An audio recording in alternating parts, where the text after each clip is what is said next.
What is happening, everybody, man? Thank you guys tuning in another episode of the One Big Fire podcast. We got all the boys in the house today, and I'm really, really excited to be able to jump into definitely the hot topic on the news coming out from yesterday. And before we jump in, I wanted to share something with you guys and just kind of think, because I think it's going to kind of lead into kind of understanding moves and thoughts and kind of where we need to be and what we need to be thinking about for ourselves and our businesses moving into the future. I picked up something last March, and I forget where I pulled it out of. I was reading something this morning from, I've got all the OG, newsletters and emails coming in from all the marketing OGs. Perry Marshall had sent over something I clicked on and read this morning. I've been reading his stuff quite a bit lately, and maybe kind of go back and pull out the note. And like I said, I can't remember where I pulled it from, but it talked about growth mindset, a must moving forward. And this was from March of last year. And it said, the three things that we have to be paying attention to moving into the future. And it kind of prefaced the thing is that you need to focus on, if you had to grow by 20% year over year, how would you do it? Right. So start to program yourself in that kind of that thought process. If you had to, how would you do it? But it talked about, from a growth mindset, there's three things. Number one, continually innovate and evolve your products and services. So I take Jay Abraham's definition of innovation, and that just means add more value. So how do you continue to add more value to your services, your products, your offers, and continue to make the offer even more irresistible? Number two, have a strong, defensible business model. Basically, put a moat around your business. That's the number two most important thing to be thinking about moving into the future. And I'm gonna come back around to Perry's message, and it's going to hit on the number 2 point. Number three is, and this is what we have to, and this is taking this into perspective, kind of the story you shared right before we jumped in. Now, use a tough market to break away from the pack. So, like, we're all experiencing a tough market. Like, lean into it. Like, thank you, I've got this. This is going to help me be even more competitive. I'm going to lean into this tough market. It's going to help me separate from the pack. So those are the top three things. Like this was March of last year. So I was reading this with Perry this morning, and he kicked off the whole email, and he said, one question you must ask yourself when starting any company, and I would say start or continue to maintain or grow any company, is, what kind of moat can we build around this? What kind of moat can we build around this business? And then in the next sentence, he goes, for the next 18 months, the width and the depth of your moat will determine if you survive or if you get overrun. The next 18 months, the width and the depth of your moat. And if you take back to the second bullet point of the moat, is a strong, defensible business model. So continuing to dive in and continue to tweak on the business model. We know we have one of the best business models platforms that we're plugged into in the entire real estate industry, in the entire space. And so how is your business within this model to continue to make the moat for you even wider and deeper? So it was just really interesting how, kind of thinking about that going into today's conversation about the news that unfolded yesterday with KW's move. Ooh, I like where we're going with this. So you sent over right before you went right into Grok 3, and you just started dumping and having a conversation. I would love for you to just kind of unpack and what we're seeing and what we're hearing and kind of what we're thinking about why the move was made with KW. Yeah. I think I learned a lot from Grok. He's quite knowledgeable. And he laid out all the likely, direction and things that they're doing. We'll talk through some of that, but, I think that is, the direction they're going is, the obvious thing that's happening is Gary's taking some chips off the table, as he should. That's kudos to him. I think it's also, probably somewhat of a waving of the white flag, and we are a tech company. I think that, that's been a lot of his personal wealth invested into trying to build command and the challenges of building tech versus partnering or buying. tech as an option. The alignment with CoreLogic with this, the Stone Point Capital and their ability to leverage, the data, to be hyper local and integrate that into Command and some things are they're good plays on Stone Point's, side too as well. They learned a lesson, and when they invested into, I think it was Homes Point. Homelight. No, it wasn't Homelight. It was I saw that too. It was a mortgage company they invested in, and they invested at the peak of all refinances, and they just couldn't. The valuation at the time they entered was the wrong timing, probably. And so I think the timing of making this investment from their perspective, it's likely all upside because they're getting in at the third year of the slowest year in real estate that we've had since '95. So I think their timing of making the investment makes a lot of sense for a 5 to 10 year IPO, or sooner. I think that's whether they're going to be able to actually, I think the thing in real estate that is difficult to do is to increase productivity per agent. I mean, no matter what you do, there's just a large number of people that don't do anything. And so you can provide all the tools, all the data, all the pizzazz, but integrating that into, an agent's daily workflow is super difficult. So, they're going to get a natural increase in valuation just from the uptick of the market over the next 5 years. So that all makes sense. So to me, the whole move makes sense, from their position, from Gary's position, the strategic alignment, but it's also, it's like trying to put new tires on a Volkswagen, right? I mean, it's a legacy model. You remember, we had, our old mentor that we used to have, HOA, John, and one of the smartest people ever. Brilliant dude, brilliant, and wicked smart in so many ways. And he always made a comment that he said that disruption in the brokerage industry will come from it won't be, you can't innovate on your current legacy model of franchise, for instance. You can't innovate out of that. So they've learned that they can't compete with the cloud-based models, us being the biggest, and that they're getting murdered. They're getting killed by us in terms of, recruiting agents from Keller Williams over to this cloud-based model. It's better in so many ways, and they can't compete with that. So they can only go deeper in their own legacy model and try to improve franchisees, recruiting systems, productivity per agent, give them better tools. But they're really on a sinking ship as it relates to the future of real estate being, a tech-enabled or tech-focused brokerage, cloud-based. The efficiencies that are gained by that allow you to just do things others they're never going to be able to do. And so, so that, it's, on one hand, I understand why they did it. Probably the best move they could have made. On the other hand, they're organizing chairs on the Titanic is kind of the viewpoint I take on it.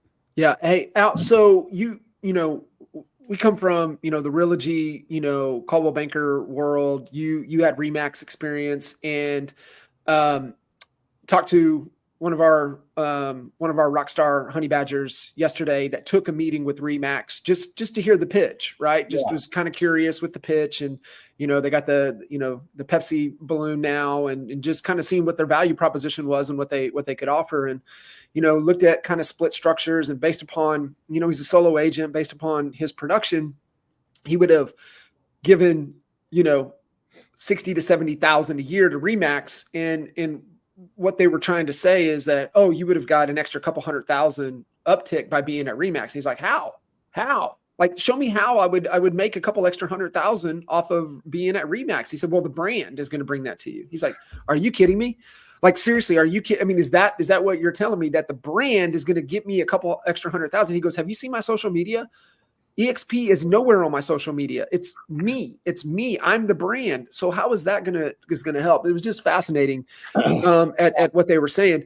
What is kind of, as you see this with the legacy brands and the moves, like you have that, that experience. And I mean, you talk to as many agents as we do on a day in and day out basis. I mean, what are you kind of thinking from a legacy perspective that they're going to do? So I did just a little. I mean, I have no clue. Nobody knows the crystal ball. We do know this. Keller Williams has, been able to stay in the game partially because of Gary Keller. He's a badass. I mean, he is a force in our industry, an innovator, and he just wasn't able to pivot when he needed to pivot with this last big change of the cloud-based brokerage coming. But he's hung on. So the question becomes this: in 2013, Remax went public. Dave Lineker said, "All right, it's time." He didn't probably know how many years he had. I mean, he's run into bad health even when I was there multiple times. He's not getting younger. And so he cashed out and went public in 2013. Now they had 92,000 agents. They have 52,000 agents. That's a 44% or whatever it is drop in agent count since they went public. Is that going to be the same of what we see with Keller Williams? I don't think so, because I think one thing that Keller nailed that Remax didn't was culture. And all my Remax friends out there are going to disagree with me, but I lived it. And I witnessed from across the hall what Keller Williams did. I mean, they really, the one thing, Gary, I feel he nailed was culture. I mean, everyone talked about the Kool-Aid. When you hear Kool-Aid, that means their culture is just rich. People are bought into the vision. They're bought into the leader. And of course, they've had issues. They can't keep, C-level executives around long. And that's probably attributed to Gary's hubris that's grown. It's only grown, I believe, over the years of this, there's a sense of arrogance there. And I say that with a lot of respect, because you can't not respect Gary Keller.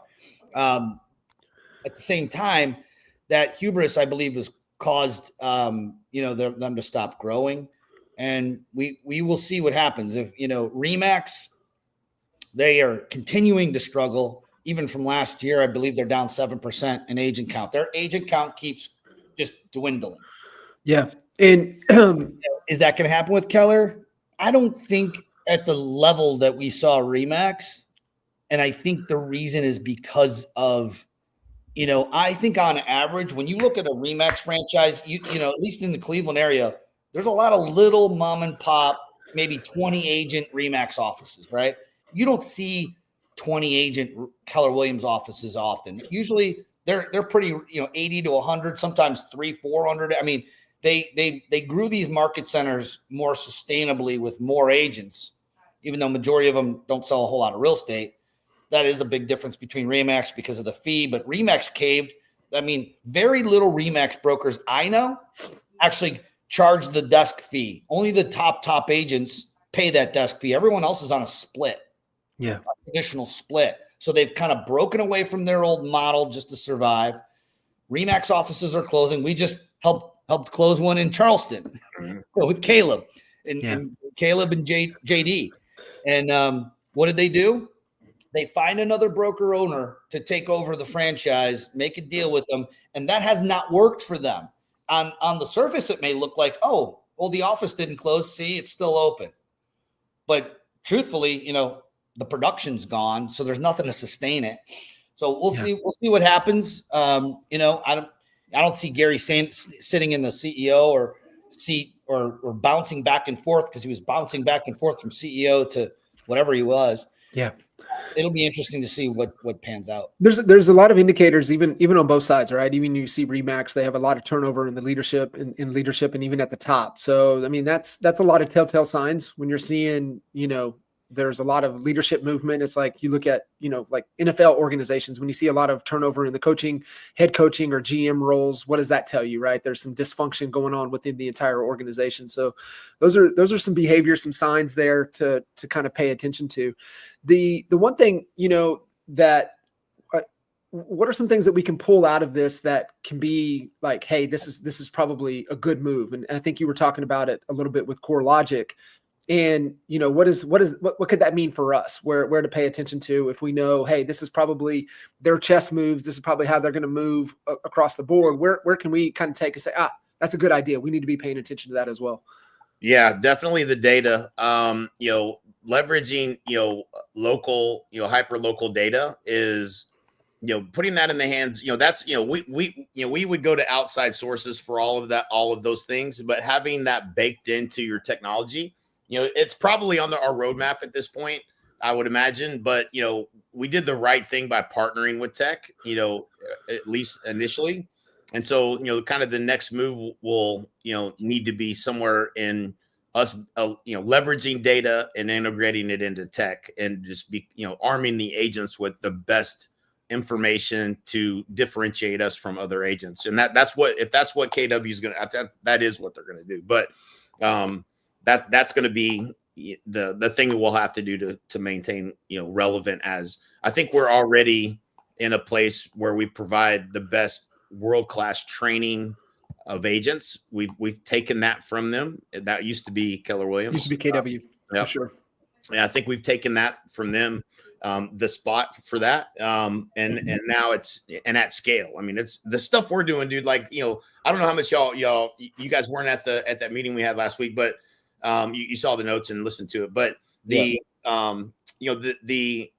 the team leader training that they're rolling out for teams at EXP is EOS.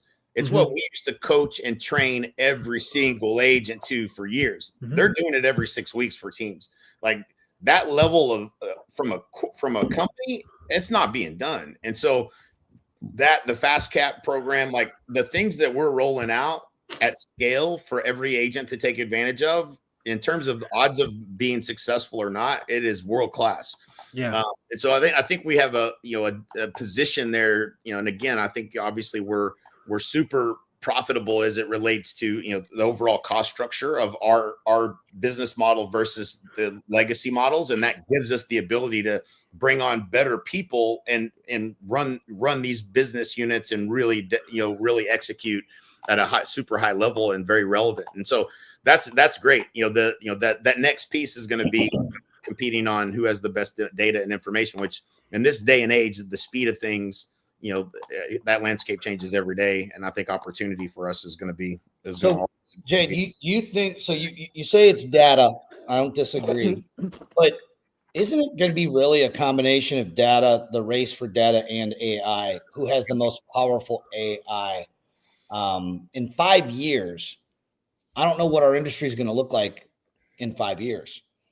It's not going to look like this because AI is moving so fast. What is it going to replace? What software is AI going to replace with all these, all these real estate brokerages and their models?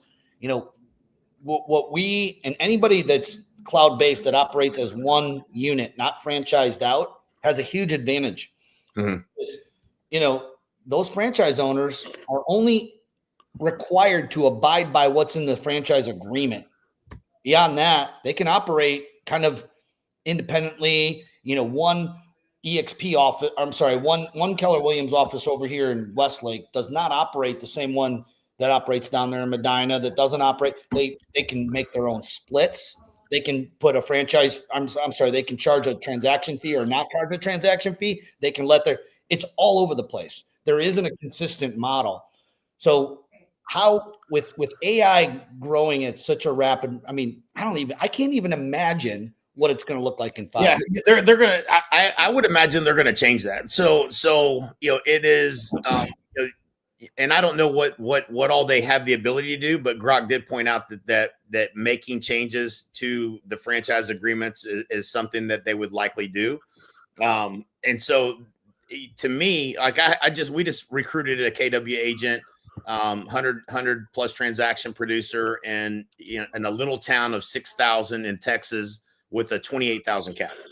That's crazy. Like 28,000 plus the royalties. So that's not a competitive advantage. You're gonna, like if you allow all your franchisees to do whatever they want, it's just, it's going to be difficult to compete when you have, these people over here, we're losing agents over here. Why? Well, because they're doing, $28,000 caps in a market that it doesn't support that. Yeah. And so they're going to have to change that, I would think, which is going to be, there's no money in the franchise. If you're the franchise owner of a Keller Williams, unless you have 250 agents in that office, it's not very profitable usually anyways. It's not profitable. That's what, Dave Jinks told me years ago. But, that's going to be, that's going to probably upset the apple cart a little bit. Some of these people, might be looking to get out and look to the new model. I think there's a lot of disruption that can happen when they do make those changes, because all they're trying to do is make it profitable. But that's where all this money in the model that we don't have, there's no negotiating what our cap's 16 grand, our fees are the same. That's it's a disadvantage that they're going to have in trying to fix that. Yeah. There's a franchise. There's a couple KW franchises here in my town. One of them, and they have owner groups. You know how that works. They'll put together, maybe 10 to 20 investors to open up a market center. Everyone kicks in, whatever. One of those owners, who's a great guy, he's part owner of the franchise, but he has his own office. So imagine all the money he's paying toward his cap that's paying for the office, the lights, the coffee, all of those things. Yet he's leasing a completely different office about a half a mile away. Now, he was able to get away with that, I believe, because he's not putting signage up or whatever, right? There's another team that's trying to open up, and they're getting they won't let them. So like, we can literally, like, if you're a team leader and you're listening to this and you come to EXP, you can open up an office pretty much anywhere you want that the state of Ohio, at least, or state of Texas allows you to. Sure, you got to go and do an application for a branch office, and it's approved every time. Easy. Now you're basically like, this is like giving the handles of the luggage of an entrepreneurial real estate, practitioner that wants to grow their team. Sometimes they want their own place where they build their own culture. Have police, I built an office. You guys built an office. Yeah. You can't do that at Keller Williams unless you get permission, because there's a franchise model. So you can't open another office 5, 6, 7 miles down the road because this person over here paid whatever it is, 80 grand, whatever. I don't know how much it costs for a franchise for Keller Williams, but it blocks anyone else from opening up a Keller Williams office anywhere around there. And that's happening actually right now. So I think the more we start seeing offices being opened, brick and mortar offices by team leaders, because they want their own space to grow their own culture, have their own trainings, meetings, whatever, call nights, and the competition just can't do it because the franchise doesn't allow it. We're going to start seeing some, I think, some more interest in peaking on our model. Yeah, for sure. One of the things that kind of been thinking about just in conversations over the last few weeks as it kind of relates to your question with AI. And like I said, I can't even imagine. I think we have to take into consideration who's going to make the play at the consumer with buyers and sellers leveraging AI in their home buying and selling process.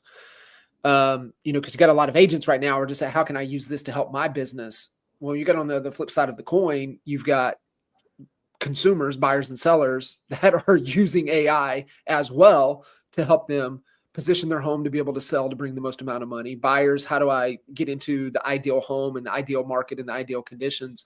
So I think that has to be taken into some considerations. I mean, imagine what Zillow or even of us, right? Even if we flip the script to the consumer to, with AI, to be able to help them in their buying and selling process, because that's where buyers and sellers are going to go. I mean, that's just human nature, right? Behavior and where it's going to trend. So it's going to be interesting to see how that plays out and that factors into the future as well. Yes, sir. Well, exciting times. It is exciting times. And we got some exciting things going on, here at EXP as well, with that meeting. I don't know if we're allowed to talk about that yet, Jay. Yeah. I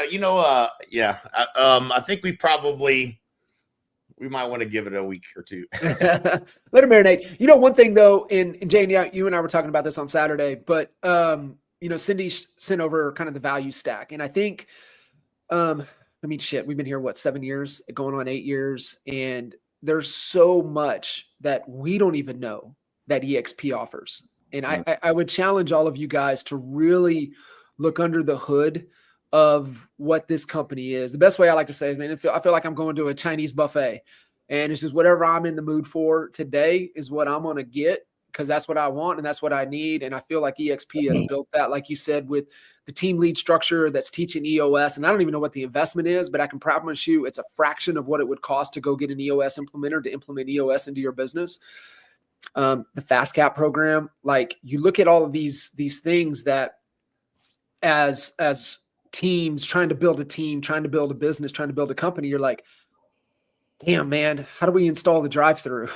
Right? How do we get takeout? How do we get curb service? Like, it's just like, man, it's so heavy.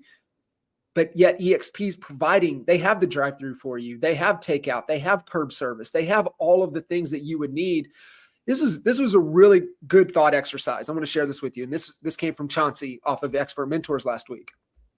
And Chauncey was like, listen, this is how I look at any business venture and anything that I do. She goes, I imagine myself standing at a blank box that is now my business. And so when she started telling me this, cuz it made me go back to when we were getting ready to take down the space next to Texas Roadhouse in Lawton, Oklahoma, and how we took in every detail into consideration, working with Stacy, building out the plans. We want this component. What is it going to look like from the curb? What does the signage look like? And that was just really important understanding from the way Chauncey broke it down. She's like, what do you see? What's missing here? Oh, you don't need a sign. You have a signage. Oh, you're walking up to the door. What do you see? What are your business hours? Right? Like all of those little details that you have to take into consideration. And when you try to go do that on your own, it is so heavy, so hard, almost impossible. And it takes years. Whereas I feel like what EXP's done is that you can go and install all of those components right away. They have everything there for you. You want to bring on new agents? Great. Make them go through the FastCap program, right? You're building a team, get into the team lead production at a fraction of the cost in the investment, install EOS into your business. It's just absolutely remarkable. And then if you have the opportunity to play in the luxury market, I think EXP Luxury is one of the best looks and feels of any brokerage, any company out there. It is so good. The luxury stuff that EXP has is so good that it's really remarkable of what they've been able to do just since we've been here over the last 7-8 years. And I geek out on this. I geek out on a lot of stuff, but I geek out on operational efficiency. I geek out on marketing. Those are the two things I love. Our operational efficiency is incredible. Like, that is the benefit. And this is probably the most misunderstood thing about EXP. Like in Canada, it takes sometimes a week, 2 weeks to get paid. You get paid same day. Like our same day transaction close is 90% right now. 90% of transactions are settled and paid within 24 hours. And I think something like 66% of them are same day payment. And so like the efficiencies that are being, like the throttle that they're putting on, how do we make it better? How do we make it better? How do we make it better? First level support. So, like if you ask a question, anywhere in our ecosystem that you have a question, getting that answered at a first level support is happening. Our resolution right now is 93%. So 93% resolution, any problem, whatever it is you have, 63% of that happens at first contact. So I messed that up the other day because I had one that I was pushing back on and I was trying to go up levels because I was like, there's no way I had to set up my company in Oklahoma to do business in Oklahoma. It was easy to do. I didn't realize how easy it was, but I didn't want to do it. But just like our NPS being 77, like we came from this world, right? Like we understood NPS and measured it at every area of the business that businesses that we were operating, and we do that company wide. Like every department. I didn't realize that was that high. 77, bro. Like that is unheard of. Listen, guys. Like if you don't like at a company our size to understand it's at 77 is remarkable. If you guys don't understand what Net Promoter Score is, Google the Ultimate Question, go to Ultimate Question 2.0. Bain and Associates did the study back in the 90s, and it was what they determined as to be the only truly survey question that would determine if you would repeat or refer people to do business with your company. And we're talking about apples of the world in the 40s, the 50s, like they us say to be at a 77 is considered good because you take your detractors, which is 1 through 7, and then you got passive 7 and 8 is passive, 9 and 10 is promoter, and then you divide it. So like a good score is in the 30s, like great is in the 40s. We're in the 70s. Like to have agents happy, are you out of your mind? Like, it's crazy. Like, that really is a testament to Leo and really pushing on operational efficiency and operational excellence, agent focused. Like, that people don't know until they come over. And the statistic, 9.8 agents are coming back to EXP every day. Yeah. That's a lot. But the number one reason that they cited is when you go back to a legacy model and the way things are done, and it would be like going to Blockbuster and picking out a video for you to watch tonight. Like, you're going to do that when you're going to be like, what the hell am I doing? This is so slow. Why don't I just watch it on Netflix? Right? Like, it would never go back to that. But that's what, when agents come back, they're like, I tried. It sounded really good, but I couldn't do it. It's just too slow. Like, to be clear on what you said, Jay, it was 9 point whatever agents per day coming back that had already been here, left. Yeah, they thought the grass was greener. Yep. They went to another brokerage, and there's 9 coming back a day. Yep. Yeah. You know what? Yeah. I'm guessing those are productive agents that are coming back. Right. I believe the ones that are not coming back, for the most part, not always, are the unproductive agents. They're probably just hanging it up, or they're going to where they can find the cheapest thing to hang their license or whatever. Yeah, I can't. Yeah, we went through all the attrition numbers, and it's like 70-80% of the agents sold one home or less. Like, it's the agents that come to produce, they're not going anywhere. And our onboarding right now, 94% onboarded within 24 hours. Like, that's hard to do. That's hard to do. Remarkable. And I think it's a lot of the agents that maybe left maybe for the grass or greener, or they left because of the challenges and the struggles that we fought through. Right. And here's the other thing. Cindy's on here. We were, what's up, Cindy? Had a great conversation with Cindy last week, kind of sharing the value stack from EXP. So she shared that over and just made me kind of open my eyes up to be like, what I don't know about. I know there's a lot of value there. There's more that we don't even know. She brought up a really important thing. And this was one of my big things. And what Cindy and I were talking about is that you don't realize this until you have your own company and you're paying your own insurance and you're paying your own E&O. And she goes, the thing that she's most thankful for, 25 years at ERA, but the one thing that was just like a heavy lift off of my shoulders to where I didn't have to worry about anymore is thinking about where the next lawsuit's coming from. And until you've been in that role to where you have to pay the insurance, you have to deal with every dang complaint that comes in. And what she was raving about, another part of the value stack, is the legal team at EXP, and they are world class. And she shared story after story after story for her that were, the legal team at EXP had helped her when you do the amount of business like she does. And like a lot of the folks at EXP, it's you sleep better at night knowing that you got good legal protection and legal structure behind you. 100%. Yeah. That's, I want to make a point here too, Yeah, they went through, they gave us the numbers of where agents the majority agents are coming from, which is Keller Williams, Remax, and Coldwell Banker. And I want to make this point. The agents that we lost, the majority last year was Real, Keller Williams, Epic, LPT.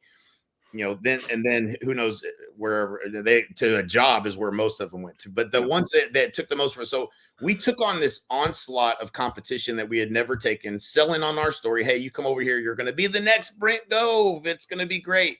And that's what they were selling on. We survived that. That was something we had never experienced before. The last 2 years we experienced it. Those agents are all going to come back. By the way, spoiler, I'm not going to tell.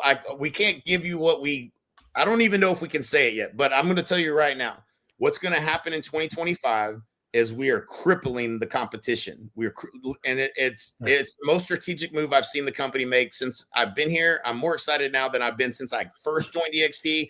What they're about to roll out, mark my words, is going to destroy our competitors in the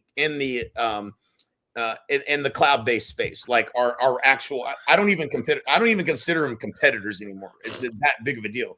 And so like y'all have no idea. If you want to reach out to me on a side note, I'll talk to you. But like the people that are catching wind of what's coming are like, this is not really happening. Is this really happening? I'm like, yep, they're doing it. Yeah. And I think what I think is going to happen, Jay, is everyone's going to follow and copy because they can. Of course. No, but let me make a really important point. So when we were at 20,000 agents, from 12 to 20 to 40 and then 60, 80, it was like trying to keep the wheels between the ditches. Like, it was not easy. There was problems. There were people in key roles that were not the right people that we had to top grade from. What were you saying? The agent count between what? I'm just saying, even going from 12 to 20 and then 20 to 40, like that whole space of what got you here won't get you there. And seeing how, just on the sidelines watching, all right, we got 2,000 employees. This is a problem over here. This broker is a problem. We got to fix this. Next thing you know, it's fixed. And, that was fascinating to me. And what I see happening with our competition is they're operating on a fraction of the dollars that we operate on. We got a 16 cap, 12,000 cap at one of our competitors. They're operating on less dollars. They can't go solve problems like that as quickly. They don't have the money to do it.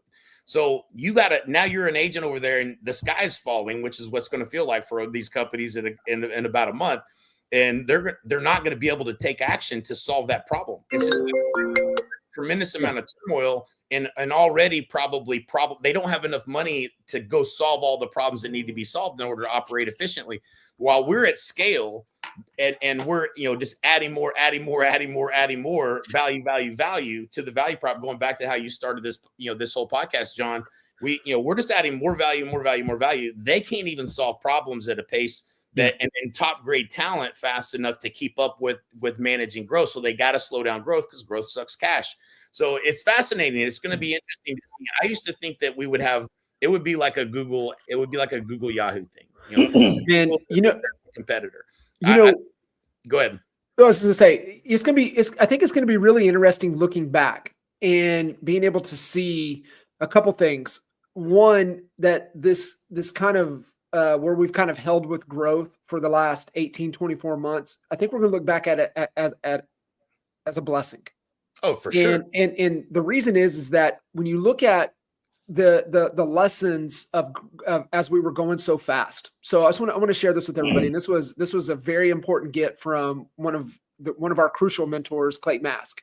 And what Clayton said is 1s and 3s, because what happens is that when you look at, and this is how we operate, you guys, if you're not operating this way, you've got to think through this and through the theory of constraints. It's always, the what, the how, the who.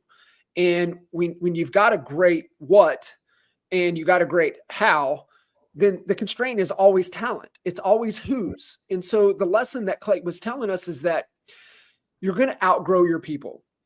And when you grow fast through 1s and 3s, and basically what he's saying is the people that can get you to 3 million, they're probably not going to get you to 10 million. When they can get you to 10 million, they're not going to get you to 30 million. 30 million is not going to get you to 100. 100 is not going to get you to 300. Yep. And you're going to outgrow people. What was happening is we were growing so fast, we were outgrowing people. Exactly. And so once we stagnated on growth, it gave us a chance to breathe for a second, get all of our shit together, get all of our right who's in place to make that next jump. And that's what's happening. That's what we're seeing is exactly we got the right people. So that's, to me, when I see what happened, that was the lesson. We're going to look back and we'll be like, thank God we got to breathe for a second. And we got everything 100%. In place. Yeah. It's so good, John. Good stuff. You're right. Which kind of leads into why the hire with Leo being tagged as CEO couldn't have come at a better time. It was necessary. Like when you think about 2024, worst year in real estate sales since 95. And let's just sandwich an NAR lawsuit on, the settlement on top of all that. And we had the best leader that we could have possibly at the right time. Wartime. And what's cool too is he wasn't new to the company because he was still, he was already in a, I don't know if it was C-level, but yeah, probably C-level leadership. And so he already knew the pulse of the company. He already knew how to work with Glenn well, all those things, bringing someone from the outside would not have been a great move. Man, we got lucky with Leo. Yeah. Do you know, and this was one of my favorite takes going through, listening to, the Trumps and the Elons leaving up on the podcast circuit. And Eric Trump was on the PBD podcast after his dad was on before the election. And he really broke down the entire Trump organization. And you guys listening, I mean, I don't care what you think, what you believe, what side you're on or not. But here's the lesson. He goes, we've had people that have been with our organization for 40 years. When I hear that, I go, leadership is the number one thing, and they believe in loyalty and they promote from within. He goes, one of my favorite things is to take somebody that started out as a busboy. Now they're managing one of our hotels, one of our signature hotels, and they started out as a busboy. He goes, that gives us the most fulfillment. And when you can hire and grow from within and make those moves instead of bringing from the outside, you win. I mean, you just got such a deep bench. And I think no matter what happens to our point with AI, the disruptions, what's going to happen in the next 4, 5, 10, 20 years, leadership will always be leading the way. And when you've got the right leadership and the right people, and you have a set of guiding lights and core values, because what you were talking about was with the core values. Yep. I default back to the decision that's about to roll out, guys. Like, listen, this company does not make decisions unless they run them through the filters of the core values. Yep. Agile, and we do things that make the company even more sustainable. It's got to be better for the agents. Yep. Yeah, dude, yeah, and let's go. This thing that's coming. Like, I didn't see it. I did not see this move. I didn't see it, and it's a testament to Glenn at the helm. Like, when you got a true visionary at the helm that can sit back and be like, how can we make this better? What are all the secondary impacts of making a certain decision, and be like, that's not good. That's not going to serve anyone well. Let's not do it this way. Let's do it this way. And like, so I'm super pumped that, that we have the right visionary founder with a vision that's focused on agent, that's obsessed with what's best for the agent. And then operationally having the right CEO that's an absolute dog. Wartime CEO. Wartime.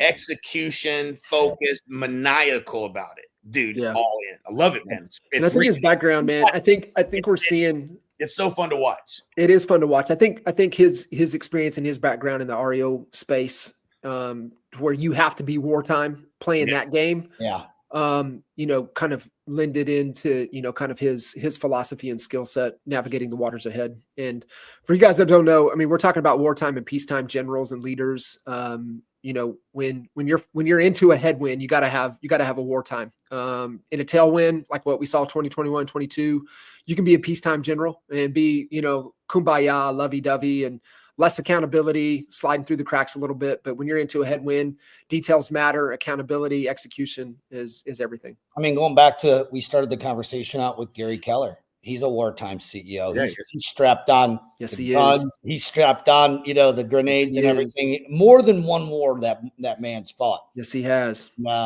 Just mad respect for him. Yeah. And Dave Liniger. Like, Liniger started Remax in 1973. That was the year I was born. Him and Gail. Man, battles, federal battles. Yeah. Everyone trying to. Those are the OGs of the industry, man. They rolled out. They took all the arrows and they were like, we doing it this way. If it wasn't really for those two guys, I don't even know, if EXP would really exist or real or any of these, because they paved the way. Trust me. Yeah. They tried everything. When I say I'm talking about the old legacy models. Right now we're saying that potentially they're a legacy model, right? But the old legacy models did everything. They conspired to keep them out of the market and did everything. And when you talk about arrows, Dave Liniger, when he had really long hair, the reason, I don't know if everybody knows this, but he had a ponytail. The reason is because he swore he would not cut his hair till he won the federal trial against Realty One and Smythe Kramer here in Cleveland, Ohio. He was in federal court battling it out, and he won. And talk about a strategist. Kind of reminds me a little bit of Trump and how he's negotiating these big things, right? Like, Dave went in, rented out every hotel room in the closest hotel room to the federal court building so that the other legal team could not stay there for this long trial. They had to stay miles away, and it was cold. Like, just these moves, right? Like, I'll be honest with you. That is exactly why I joined Remax in 2007, was because I'm like, I'm following that dude into fucking battle. That's the guy I'm following, Dave. Because, so Yeah, we'll see. It's fun to watch all this and see, but they definitely took it, and I'm just excited about. Yeah, I'm excited to see this announcement in about 30 days or so. It's going to change the game. I do believe it's actually just like other companies when they came along and gave us some competition, started making us improve our model. Yeah. All this is going to do, it's going to force. It's a chess move. I don't know that they can't not like follow suit with it because it's freaking brilliant. And if they stay, I hope they do, because it's going to make it a lot easier for us. Yeah, absolutely. Fellows, amazing conversation. Really, truly what the whole One Big Fire conversation podcast really embodies and all about. And, appreciate you guys tuning into us. Lock it in. I mean, we come live, 12:15 Eastern every Tuesday. So lock that in, and love to see you guys continue to join us. Push and promote the show. We typically have a guest in with us, but we had the opportunity, the three of us get to chop it up today, which is always fun. I know we've got some guests, some rock stars lined up in the coming weeks. So lock this into your calendar, set a reminder, and make sure to stay tuned in. Also, if for no other reason, to see, Jay's jersey collection continue to grow every podcast we do. Pretty epic. It's gotten a little out of control here. Pretty epic. My wife's like, what? She's like, I love you, you redneck. I was like, what? And she's like, you got these, like, at least get better hangers. I was like, I'm not displaying these for anybody else. This is for me. I don't know. Nobody's on my podcast all the time. Like, they're all over the place. I'm about to get them all framed. Then I don't know what I'm going to do with them. Pretty freaking epic. All right, guys, check out honeybadgernation.com. Anything that you need for us, we're there. It's the number one go-to resource for everything that we do around the Honey Badger Nation, honeybadgernation.com. And hit us up. We'll see you guys next time. Appreciate you. Later.